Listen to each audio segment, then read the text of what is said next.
What is up, guys? Jeff Weibel here, and if you guys didn't see the video on Matt McKeever's channel, he interviewed the Ontario Landlords Watch president, Kayla Andrade, and I wanted to give my reaction to the video. I've only seen a little bit of the video, but I wanted to add in my 2 cents on the video. So let's dive in to see what's going on with Matt and Kayla. Let's talk about rent strikers, landlords, tenants, and who's right and wrong, and just what's going on in the world of trying to be a landlord, particularly Notice Matt's wearing my hat. in Ontario, Canada right now during COVID, quarantine, self-isolating, and social distancing. While our landlord-tenant board is shut down, the Residential Tenancy Act isn't really protecting anyone.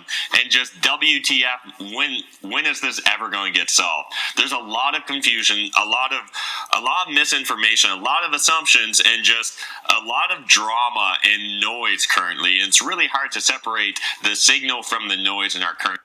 So before I get into this, just wanted to say in my city, it doesn't seem like tenants aren't paying. I think it's more around the Toronto area where these tenants aren't paying because they are paying quite a higher amount of rent than they are in my city. In my city, they know they got good rent, so they're paying. But we'll see what Kayla says. Environment. So in today's video, I sit down with Kayla from the Ontario Landlords Watch. It's a community that's been focused on really representing landlords and getting us to gather our voices to make sure that we're heard. Because there's a lot of tenant advocacy groups, but there's very few effective landlord advocacy groups currently in Canada. I think Kayla is one of the few exceptions right now. I've known Kayla for several years. She's always been really just leading the way for us landlords. She's been the one carrying the banners. She's often fighting the good fight, the fight that a lot of us don't want. It's pretty sad that landlords, we have to have an Ontario Landlords Watch to battle for us because it does seem that the laws are in favor in Ontario, mostly for the tenant, which is fine, protect the tenant, but it's totally against the landlord at all times. And just like anybody in any job, there's good people, there's bad people, there's going to be bad landlords, there's going to be bad tenants, and there's also really good tenants, and there's also really good landlords that really care. To get involved in because we know it's going to be a lot of work. There's going to be very little thanks, and there's probably a low chance of success. And yet Kayla's the one that's always going in there and fighting on our behalves. So in today's video, I just catch up with Kayla and find out how we as landlords can try and help her help us. So let's dive into this video, and I hope those of you that are Ontario landlords will take her advice and that you will actually reach out to your MPP.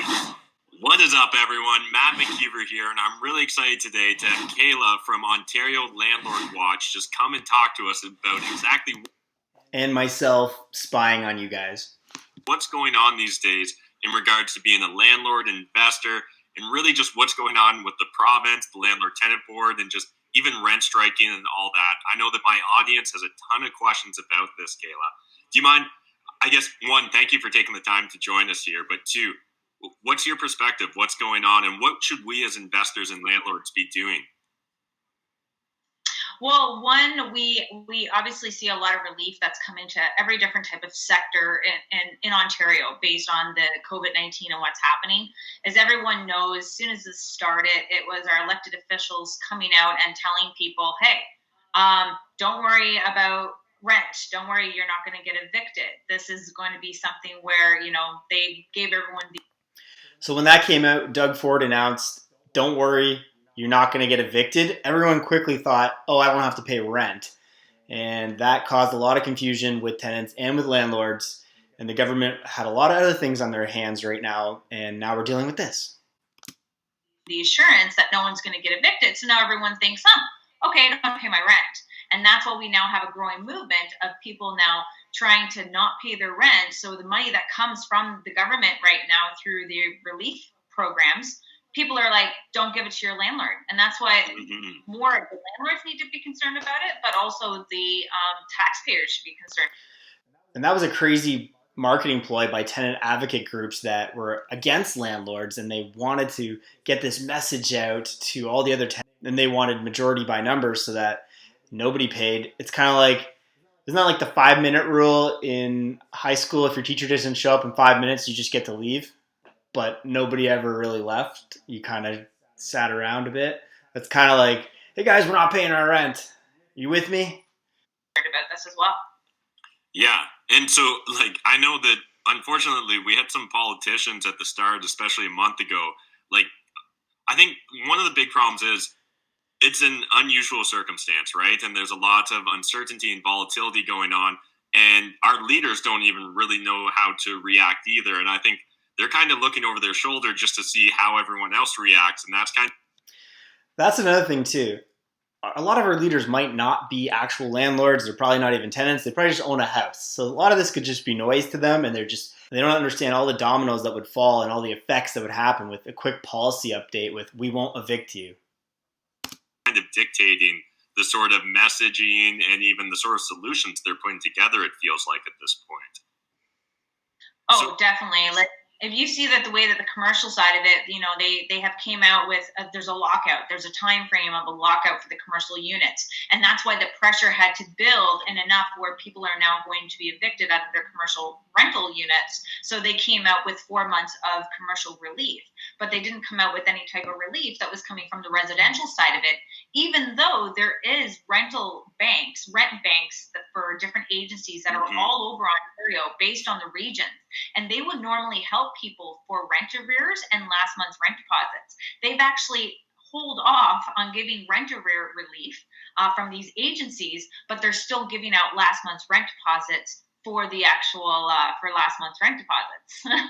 So it's like you want to go ahead and give last month's rent deposit, but you're holding off on the relief, and this is where we're now a little irritated. The funds are there and they're not giving it to us. So what should landlords or investors be doing right now? And do you have any recommendations if they find themselves on the wrong end of a rent strike? Well, my best tip to the landlords out there is that you really got to understand your tenants. You know where they work, make sure that as their hours get cut, do they get completely laid off? One of the things that we did was get ahead of this whole situation, started talking to our tenants and making sure that they understood all the government benefits they could get with EI and the CERB so that they could pay the rent. Some landlords, if you were just waiting around till the first and hoping they paid, you might not have been paid. Making sure that you're giving them the links to the different type of relief plans, and then make sure that you have a document in place, giving it to your landlord or giving it to your tenant to say, hey, I understand you're going through these type of financial hardship right now. This is what we are willing to do to try to work out a payment arrangement. So this way you can show the interaction that you're trying to work with your tenant. And if they don't get that paper back to you with some type of payment plan, or it shows that they're not willing to work with you, so when the landlord and tenant board opens up, when that happens, if it happens, then you can kind of show your history of going back and forth with your tenants to say that you've been trying to work with them.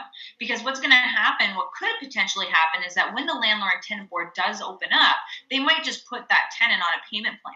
And how much of our landlords can actually hold on to those rental properties knowing that they just went so long with any rental funds, and now they're going through a payment plan that could. I did not know that. That is going to be horrible. Yeah, glad that the government is making deals with the tenants outside of our contracts, and now we have to bear the debt for another 2, 3, 4 years till they can pay it off. Could take 12, 18 months. This is what our main issue. The landlord and tenant board is not going to be able to hold on or be able to keep up with the type of applications that are coming through the landlord and tenant board, because they couldn't even keep up before that. The landlord and tenant board was in crisis before the pandemic, and now it's in chaos.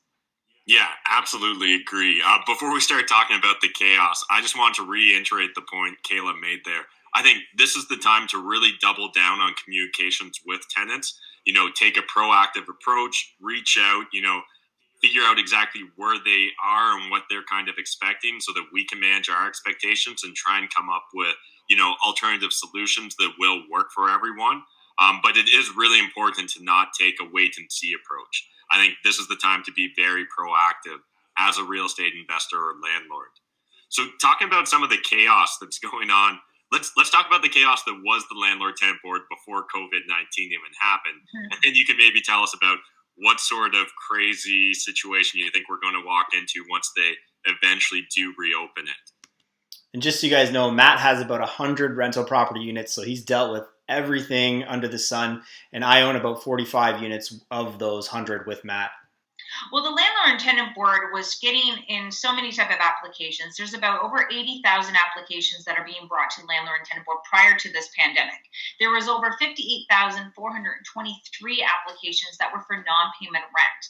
And we kept on coming up with different alternatives, different solutions that the government can do to reform the Landlord and Tenant Board to make it run more efficiently than what it was. We had our concept of, why are we paying $110,000 salaries for adjudicators to listen to hearing cases for non-payment of rent when that $110,000 could actually go towards the subsidy that is needed for these tenants? We have so many applications that are being heard by an adjudicator. Meanwhile, through maybe a mediator, and getting mediation to the landlord and the tenant prior to even having to go to a hearing date would be more beneficial than having an adjudicator listening to that actual case. But when we put that type of solution forth to the government, they were listening, but they threw it into the mess. They didn't replace non-payment of rent being heard by. I think a couple adjudicators making $100,000 it's just a little drop in the ocean. I think there's way bigger problems than just paying somebody $100,000 annually, but we'll see. An adjudicator with mandatory mediation to kind of did this through mediation in there. So that was with Bill 184. So if you got to listen to Bill 184 or read it, you're looking at the concept that it was more penalties for the landlords who are out there, trying to take over their unit for their own personal use, or for the landlords who are like, okay, massive renovations are needed. We need to evict in order to complete these type of renovations. They now just put those fines up. It used to be $25,000 fine for an unlawful eviction. Now they've pushed that to $50,000, and it was $100,000 for a commercial, and now it's gone up to $250,000. There are some scenarios in Toronto where landlords would actually pay that $50,000 penalty, no problem, because they know they can ROI on a refinance. So the system's kind of broken in general. So don't get mad just at that. It's just broken in general. We need lots of fixes right now. So you can see a lot of it's through punishment, but it's not understanding what the real issues are. Why would someone want to take over a rental for their own personal use? That's the key right because there. Of the RTA and the LTV. This is why they're getting out of the game instead of getting into the game. Yeah, absolutely. Can we talk maybe a little bit about what should landlords currently be doing if they find their tenant is unable to pay? Should they be filing an N4? I've heard a lot of different opinions and what I consider to be some misinformation on the subject. So I need to know this, so let's see what Kayla says. I'd love to hear your perspective, Kayla.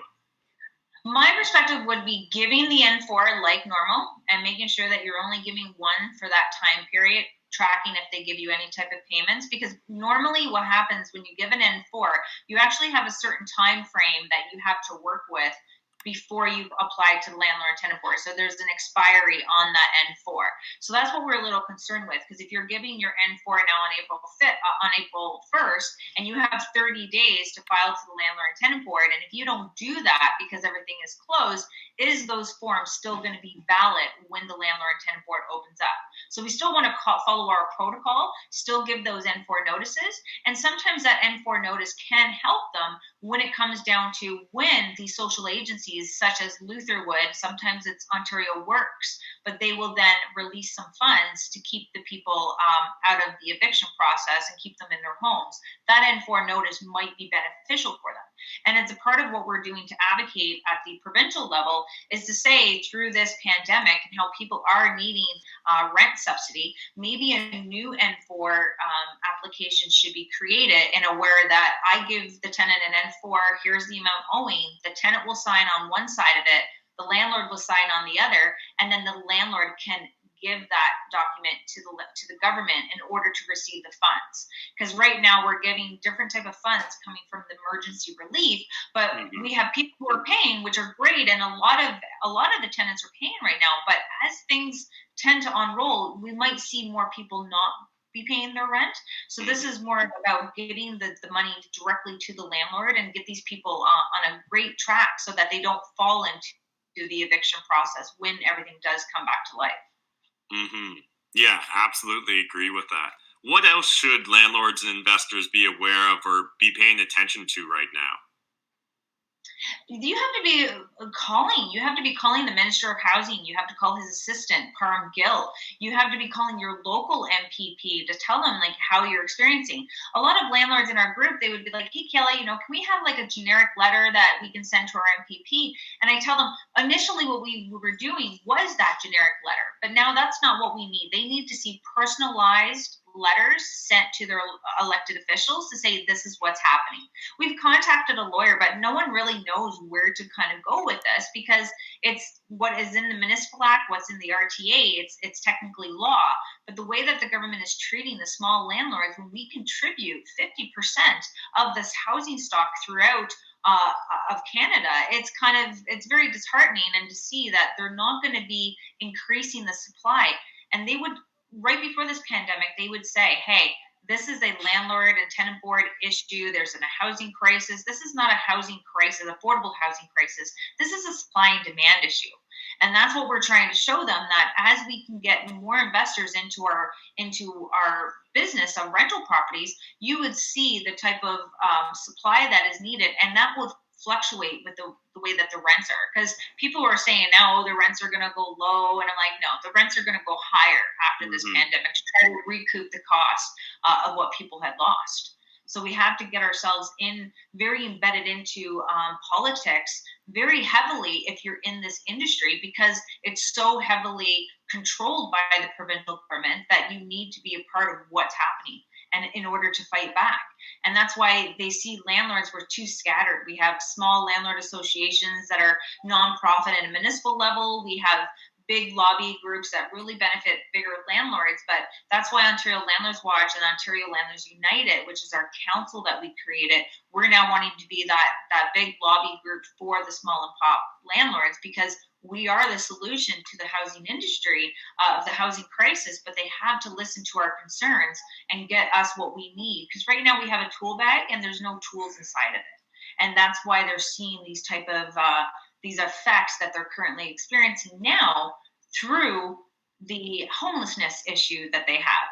I don't know if you've seen it today, but they have Toronto Housing, and they're now clearing out rooms, they're now painting, and they're moving homeless people into these units. Mm. We're like, where are these units even empty? So you got to see that, they're even taking over hotels and putting people in from the homeless shelters into hotels so that we can get the social distancing happening, so it's not spreading, and they're able to flatten the curve. And that's where, again, this is our past problems biting the government in the ass this time around, because they have done nothing about it prior to the pandemic. So I want to know, if you're a landlord, have you written your MP about this situation? And if you're a tenant, let me know down in the comment section as well. What would you do to solve this problem against landlord and tenant right now? Mm-hmm. Yeah, it really unusual times we find ourselves in. And I think it is really important for us as landlords to take ownership, like you were saying, and really, reach out to the people that can actually influence the laws, right? And that's kind of why you started Ontario Landlords Watch in the first place. Do you mind maybe just going into a little bit more about what this community is all about, and, why you're raising the banner and flag for landlords? So we started off in 2010 when the city of Cambridge made landlords responsible for tenants' delinquent utility bills. And at that time, I'm like, how is that even just? Like, I bought this unit, it's supposed to be plus utilities. That's why it was very appealing to me. And now you're telling me if my tenants default, I now have to pay for it. So we end up I had to call landlords from Kijiji, and I said, hi, I'm calling about your semi. I'm not calling to rent it. I just want to let you know that when you do rent it, that tenant's water bill, if they don't pay it, it's going to go to your property taxes. And so that's how it was formed, of us fighting our municipal government regarding water billing, which that has spread across many different municipalities since 2010. Then we started getting landlord licensing. So as we got a petition ready to go for both licensing and water billing, we had more letters and emails coming to us saying, hey, can you fight the Residential Tenancy Act, the Landlord and Tenant Board? And you get to see what type of tenants are out there and how they really abuse the landlord, and they take advantage, and they put these landlords in bankruptcy because of the way that the laws are created in order to protect the tenant. Cashflow Tribe. Hey YouTube, have you checked out Cashflow Tribe yet? It doesn't matter whether you're an experienced, seasoned investor or brand new to the game. I can probably predict if you're currently not having the level of success you gotta put on want my as a real Cashflow estate Tribe investor, hat now. it's due to one thing. That one thing is you're not making enough offers. And they take advantage, and they put these landlords in bankruptcy because of the way that the laws are created in order to protect the tenant. And if you look at any type of policies that are out there, all of the tenants are being protected. They're being protected through property standards. They're being protected through the Residential Intensity Act and Landlord and Tenant Board.